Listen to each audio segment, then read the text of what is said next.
The salary trap. Why the system keeps you broke. You did everything right. You got the degree, you chased the promotion, you negotiated the raise. Your income is higher than it's ever been. So why does it still feel tight?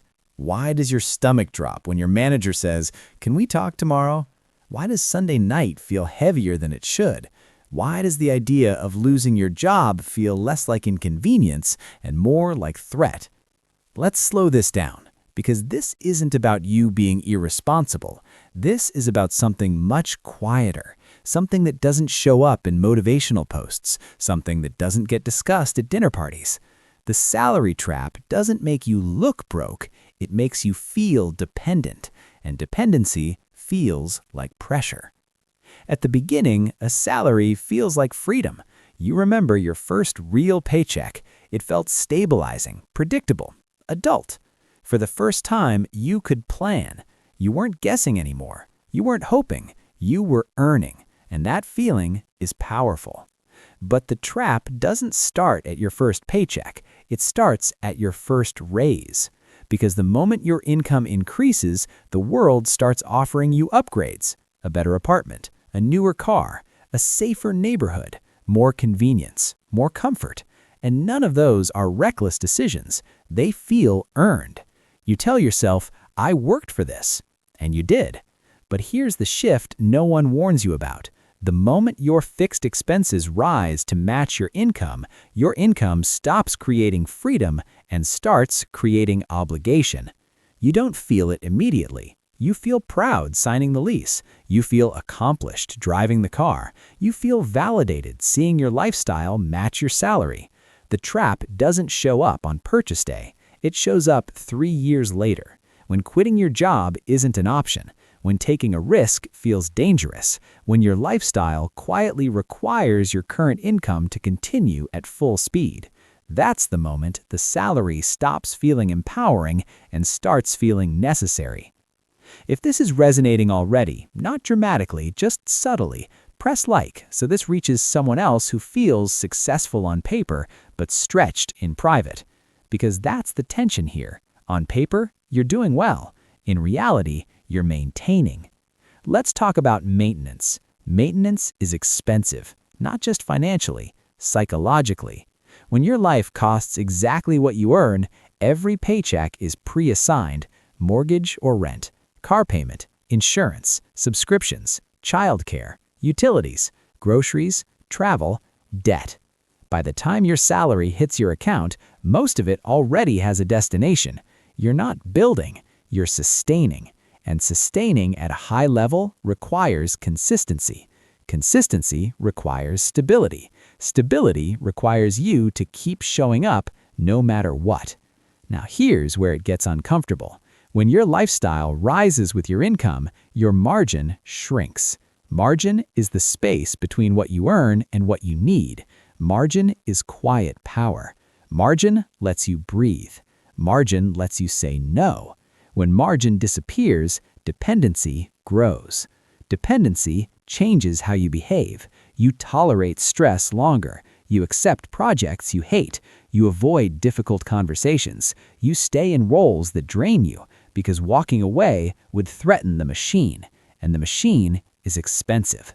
The salary trap doesn't shout. It whispers. It tells you that the solution to pressure is more income. So you push harder. You aim higher. You chase the next raise. And when you get it, what happens? Lifestyle expands again.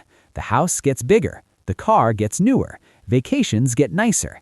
Expectations get higher. And your stress level? It resets to baseline. You moved the decimal point. You didn't remove the pressure. This is why some people earning $80,000 a year feel calm, and some people earning $250,000 a year feel anxious. Income is visible. Dependency is invisible. Let's make this concrete. Imagine someone earning $180,000 a year. After taxes and deductions, maybe they take home $10,000 a month. That sounds like abundance. But now layer in $4,500 mortgage, $800 car payment, $500 insurance, $1,200 childcare, $700 utilities and subscriptions, $1,200 groceries and essentials, $1,000 lifestyle spending. Suddenly, the margin is thin, and that's before aggressive investing. From the outside, this person looks wealthy. From the inside, they feel locked in.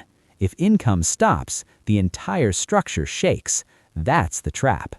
And here's the part that hits emotionally. You don't feel trapped because you failed. You feel trapped because you succeeded. You climbed. You improved. You expanded. And expansion feels like growth. But growth and expansion are not the same thing. Growth increases capacity. Expansion increases cost. If your income grows but your costs stay stable, you gain leverage. If your income grows and your costs grow with it, you gain responsibility. Responsibility isn't bad, but too much responsibility tied to one income source becomes fragile. The system doesn't need you to feel free. It needs you to feel stable. Employers want predictability. Banks want predictability. Lenders want predictable consumption. A high-earning, high-spending employee is predictable. A low-fixed cost, high-savings employee is unpredictable because that person has options, and options are disruptive. The salary trap works because it aligns your lifestyle with your paycheck so tightly that losing one threatens the other. And when losing your paycheck feels catastrophic, you become careful. You stop experimenting. You stop risking. You stop questioning. That's not weakness. That's survival. But survival at a high income still feels like survival. And that's the quiet disappointment many people carry. They thought earning more would remove anxiety. Instead, it upgraded it. If this is landing a little too accurately, that's okay. Stay with me. Because the goal isn't to make you regret your success. It's to help you see the structure clearly. Let's talk about identity. As income rises, identity shifts. You begin to associate yourself with your role, your title, your compensation, your neighborhood. Your peer group adjusts, your conversations adjust, your standard adjusts. And once identity merges with income, stepping back feels like regression, even if stepping back would increase freedom. That's psychological gravity.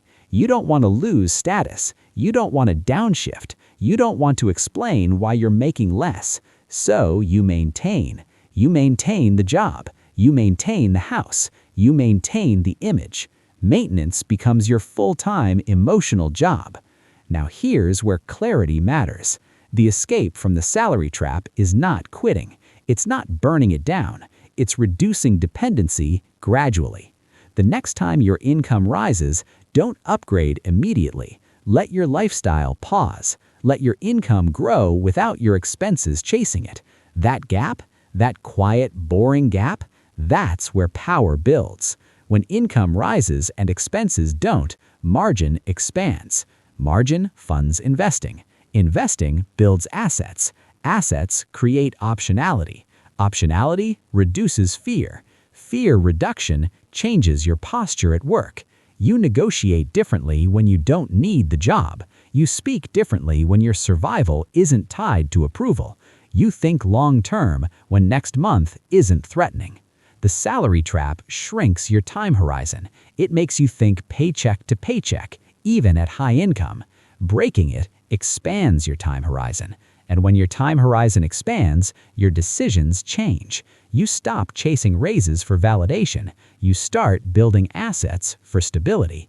You stop measuring worth by salary. You start measuring leverage by margin. If you want more conversations like this, where we look at the emotional side of money without hype, subscribe. That's what this channel is about, slowing it down so you can see clearly.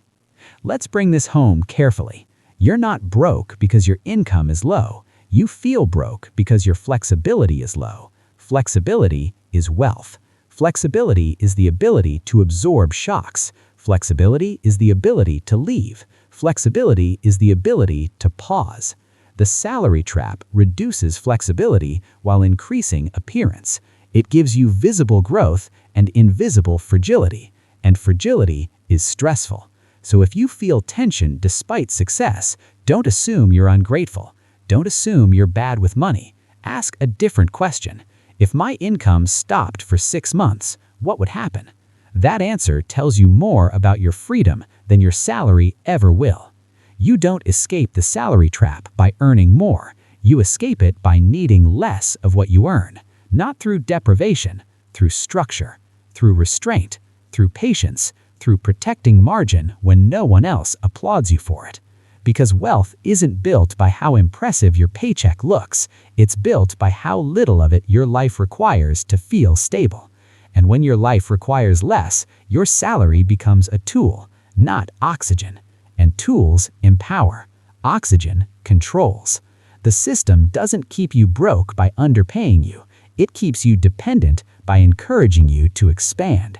Once you see that clearly, you can choose differently. Not dramatically, gradually.